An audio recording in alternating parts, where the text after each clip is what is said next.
Revitalizing economy, President Bola Tinubu inaugurates Presidential Economic Coordination Council.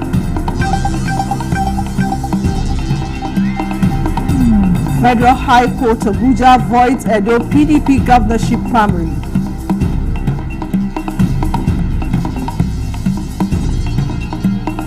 Appeal courts reinstate Martin Emehule and 24 other members of Rivers State Assembly.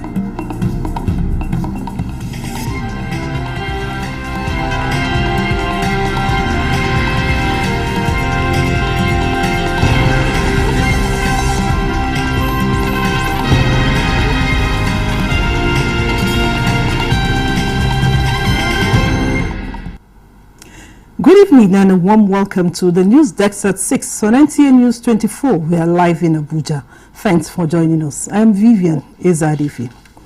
President Tinubu has inaugurated the Presidential Economic Coordination Council as another strategy to revitalize the country's economy. State House correspondent Musbah Abdul-Wahab gives us an update on the just concluded inauguration. Thank you very much. This is another moment indicating the interest of the President Bola Tinubu, to again improve the economy of the country. Yes, the economy is gradually improving with some indices to show for it, but Nigerians and indeed the government have agreed that the economy is not where it's supposed to be yet, going by the stature and status of the country, that this is supposed to be the biggest economy on the continent. And so the President has brought on this council, recognizing the impact of the private sector to make contribution towards revitalizing the economy and making it greater and greater. And that was what has led to this committee targeting improved economy, creating job opportunities and other economic opportunities for Nigeria to get better. And this council is looking like a very powerful council, including top entrepreneurs in the country. Alhaji Aliko Dangote, Tony Elumelu, all of them are in this committee, and including some members of the construction and manufacturing industry. So we expect this committee to really get to work and improve the economy. Some of them spoke to journalists at a press briefing after the inauguration. The President has just inaugurated the Presidential Economic Coordination Council, and that is a body that is made up of the President's Economic Management Team, the legislature represented by the leaders of the National Assembly, the Senate President, and the Speaker of the House of Representatives, as well as, very importantly, the subnationals represented by the chairman of the Nigerian Governors Forum, and of course, the elite of the private sector. This plan is a means of trying to stabilize the economy and get business growing again. We know what has happened since the macroeconomic measures which were necessary and which have been implemented in a determined and consistent manner. They led to elevated costs both for industry and for individuals. We'll start meeting immediately, and I can assure you, you'll see a lot of changes coming. I know that everybody is in a hurry, but we have what it takes to turn around this economy. Things are not going to be bad. We are now just we've gone to the bottom, but we're going to rise up and make sure that we make every single Nigerian proud to be a Nigerian. And so, like Aliko Dangote said, there's going to be some recommendations from the private sector on how to quickly get the economy back on the right path to ensure that Nigerians and indeed the country get better for it. Thank you, Musbah, for that update. Moving on now, still on the federal government has redoubled effort in strengthening and improving Nigerians' human capital with special focus on healthcare, education and the labor force. Deputy Chief of Staff to the President, Ibrahim Hassan Hadija, stated this at a strategic validation and stakeholders engagement workshop in Abuja. State House correspondent Abdurrahman Jibrila reports. Reason being, this is a program with very long-term results framework. This is not just a platform for validation, but a space for collaboration, learning, and growth, as achieving the objectives of human capital development programs through improved access to quality education, enhancing healthcare services, and providing skills training and employment opportunities cannot be done in isolation. It's a workshop that is meant to appraise all the participants about what is new in the 2.0 program. And luckily we have a few focal persons that are part of the 1.0 program. So it's a learning session. You know, what were the successes achieved in the last 8 years? What could we do to make it better? And whether we need to expand the scope of the focal areas, being health, job creation, and education. At this engagement, strategic inputs of these stakeholders will help to shape policies that are inclusive, equitable, and sustainable, as well drive systemic change. Yeah, so we are hoping that this will serve as that long-term strategy that will steer the country. And if you look at what we do at NEC, we're going to advocate for both the federal and state governments to prioritize it more, allocate more resources, while at the same time tabling out a guide, that federal government and state governments can take, to localize into what works for them. And by sharing insights, best practices, and innovative ideas, can identify effective pathways to achieving the set goals through creation of a comprehensive and sustainable framework for human capital development that will benefit generations to come. In Abuja, Abdurrahman Jibrila, NTA News. So judiciary now, a federal high court, Abuja division has invalidated the People's Democratic Party's primary election that produced Asue Ighodalo as party's candidate in September governorship election in Edo State. The presiding judge, Justice Iyan Eko, held that the PDP's primary held on February 22 failed to comply with the provisions of the Electoral Act 2022, the guidelines for the conduct of the poll, and the party's constitution. Justice Eko held that the plaintiffs, through the exhibits tendered in court, were able to establish their case against the defendants. The court posited that from the exhibit presented by the PDP, it was discovered that the returning officers who prepared the results sheets only sat down in a place to manufacture the outcome of the poll. Justice Eko ruled that the exclusion of 381 delegates, including the plaintiffs, were against the provisions of the law. The court equally held that though INEC, the first defendant, filed a memorandum of appearance in the suit, it was unfortunate that the commission did not file any process in the matter.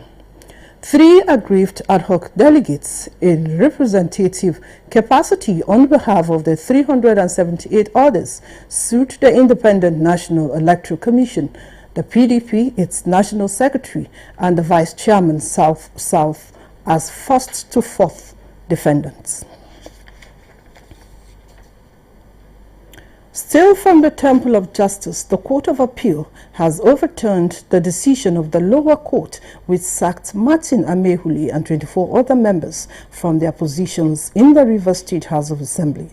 The 3-man panel of justices led by Justice Jim Olukayode in their ruling dismissed the ex parte order given by the High Court of Rivers State sitting in Port Harcourt on May 10, 2024, stopping Martin Amehuli from parading himself as Speaker of the Rivers State House of Assembly.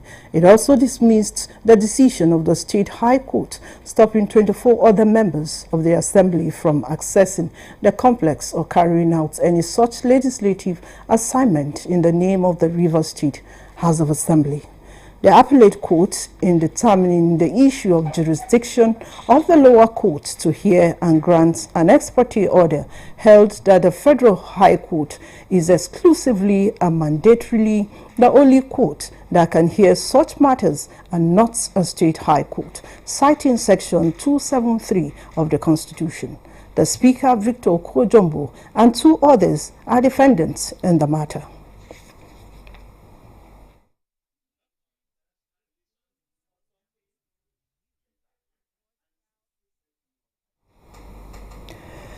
ECOWAS member states are set to conclude their submissions to their principles ahead of the 65th ordinary session of the Authority of Heads of States and Government Summit and are expected to take necessary action on political and economic development in the West African sub-region and the Sahel.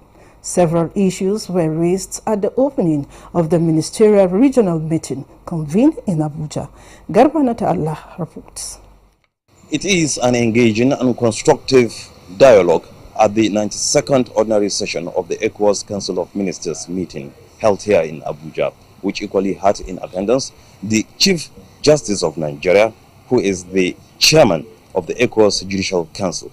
Ministers of the ECOWAS member states are now expected to conclude their reports on the successes recorded so far on the implementation of the African Continental Free Trade Area, the progress made in enhancing regional security and establishing needed funds for the ECOWAS standby force. Notably, reports will be presented to the ECOWAS Authority on social intervention programs for citizens of member states, according to the chairman of the Council of Ministers.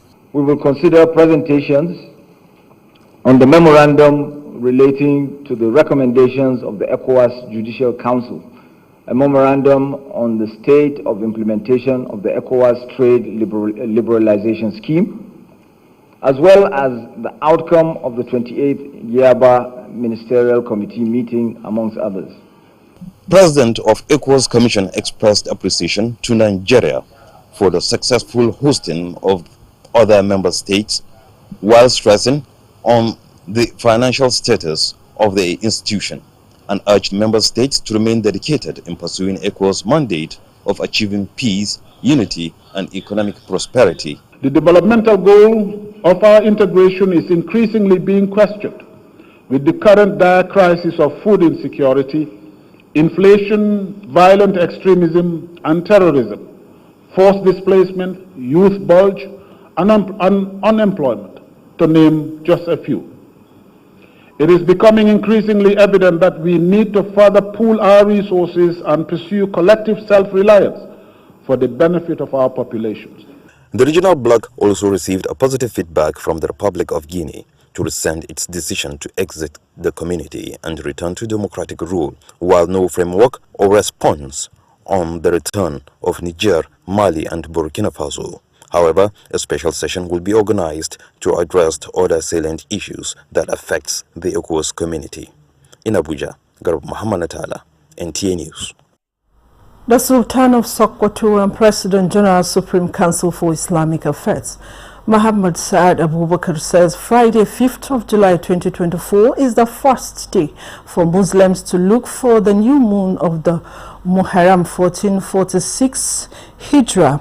A statement signed by Professor Sambo Wali Janedo, Chairman Advisory Committee on Religious Affairs, Sultanate Council Sokoto, says Friday is the 29th of Dhul Hijjah 1445 Hijrah. The sighting of the new moon should be reported to the nearest district or village head for onward communication to the Sultan.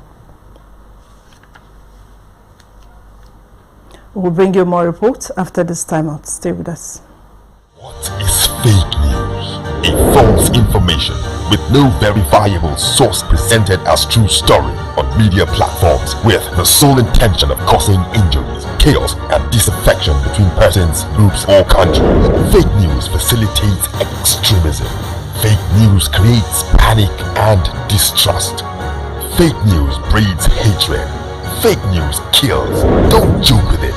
Don't be in a rush. Verify your sources and facts. It is better late than fake. This message is brought to you by NTA NEWS24.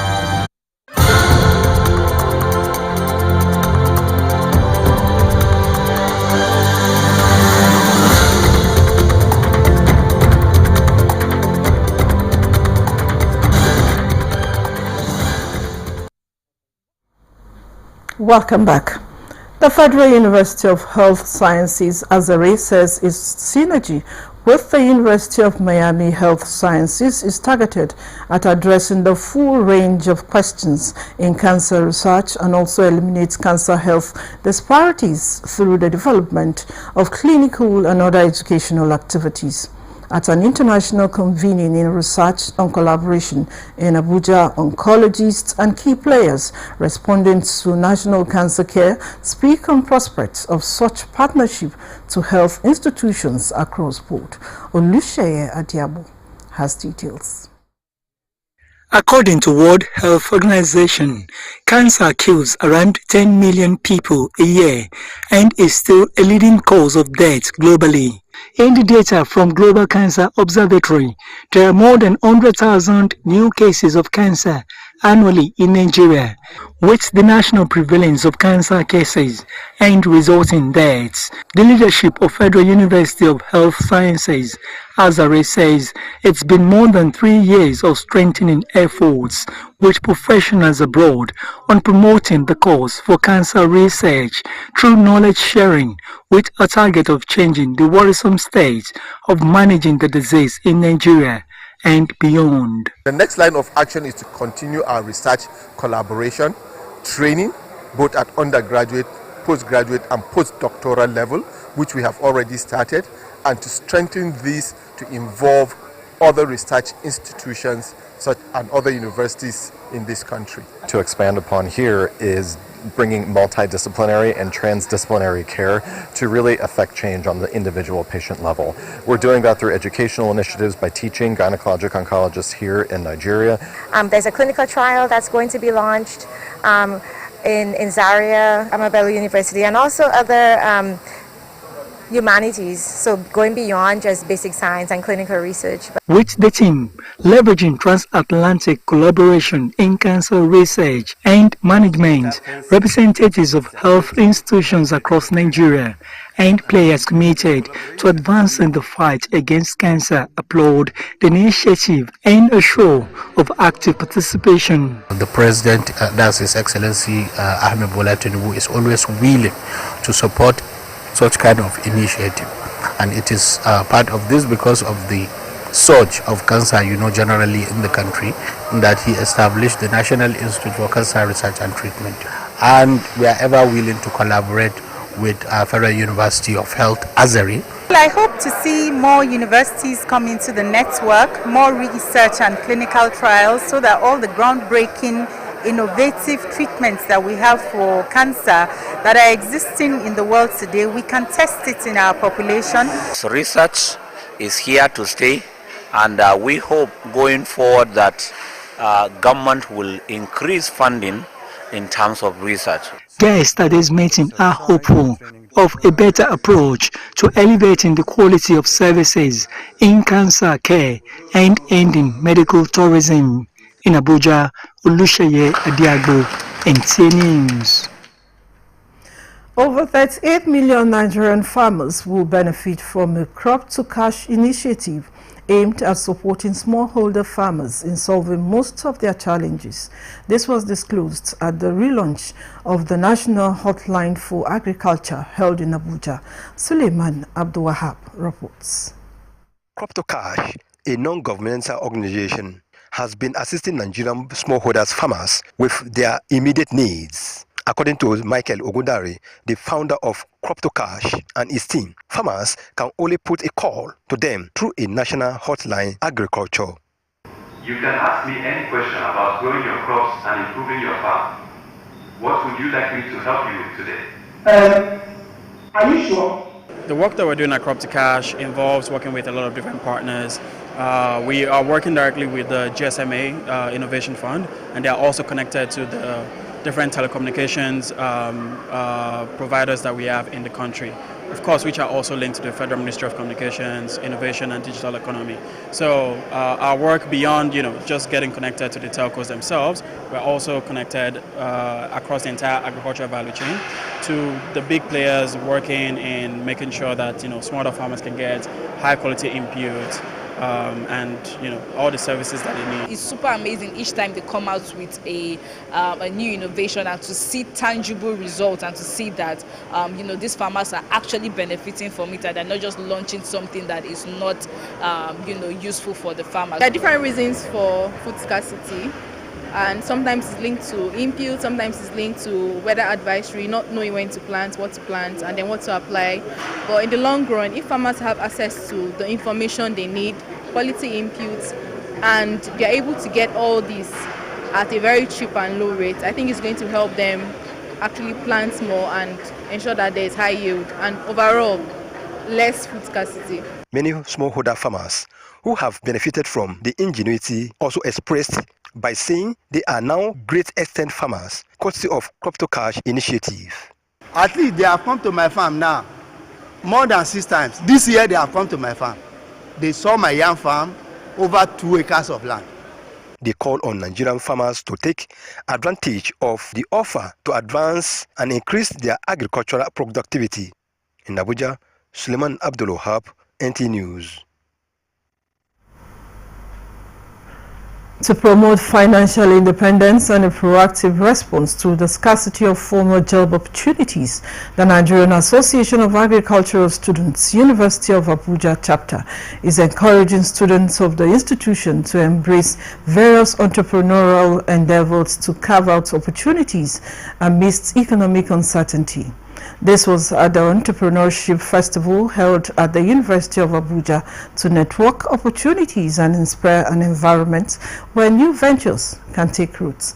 Ekene Ndulwe reports. Recent reports indicate that a large percentage of Nigeria's youth, despite possessing varying levels of education and skills, are unable to secure gainful employment. This is due to a mismatch between educational outcomes and industry demands, as well as lingering impact of economic downturns. Nigerian Association of Agricultural Students, University of Abuja chapter, is not bothered by the situation and is encouraging students to embrace entrepreneurship skills as the way out of the woods. So the essence of this event is actually to get students to have what they earn, a source of income while they are working, while they are learning in school. We want students to be able to use not just their degree, they should a skill that they can develop. They should be able to use it to make money. Resource persons at the workshop have pieces of advice for youths seeking to start up businesses. The first thing I tell young people to do is that don't just be on social media because you want to see what other people are doing. Be on social media to see content and businesses you can dive into. Your phone is not in your hand for nothing. You can use your phone to start. Entrepreneurs are actually the ones who save us, because for all of the problems humanity faces, it's an entrepreneur that creates a solution for it. And by creating such solutions, that is how you earn an income. Money don't just go to people. Money go to those who can create value.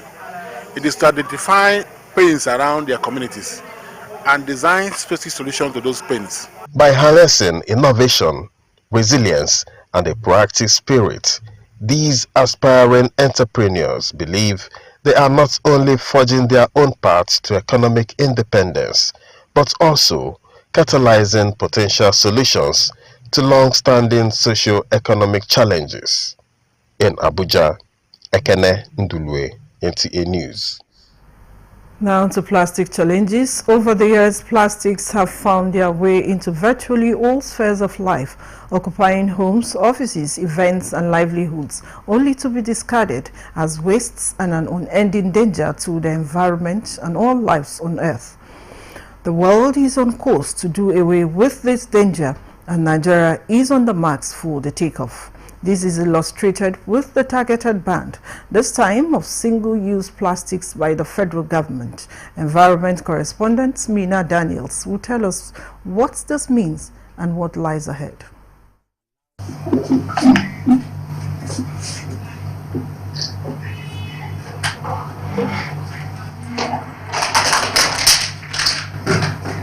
Hi. What's your name? My name is TJ. I just saw you squeeze a cup now. single-use plastic drop in the bin. Do you know the effect of that to health and the environment? Do you have any idea? Single-use plastics are plastic products that can be used only one time, after which they are disposed of. Plastic bags, straws, spoons, bottles and cups are examples of common single-use plastics. Nigeria produces 1.3 million metric tons of plastic annually. So, but the waste of it is 2.5 metric tons of plastic annually. And in all of this, Lagos is responsible for about 870,000 metric tons. What do? Nigeria, at the same time again, is the largest producer of plastics in Africa. The sad side is that 70% of this plastic end up in the dump site, in the river and everything and all. Federal Ministry of Environment banned it. If you go there now, they are out selling pure water around there. There are almost 168 million sachets of pure water consumed in Nigeria every day. To control the damaging effects of these non-biodegradable materials, the federal government has announced a ban on single-use plastics in its ministries, departments and agencies. The Federal Ministry of Environment proposed and Council approved that a ban is placed on the use of on-the-go plastics, what we know as single-use plastics. Well, like TJ, most Nigerians are guilty of using single-use plastics. But however, with a targeted ban by government, it could actually turn around to be the beginning of a national action against single-use plastics. So why don't you look for a healthy alternative now rather than later? In Abuja, Mina Daniels, NTA News. And that concludes the news desk at 6 on NTA News 24. Thanks for watching. I am Vivian Ezadifi.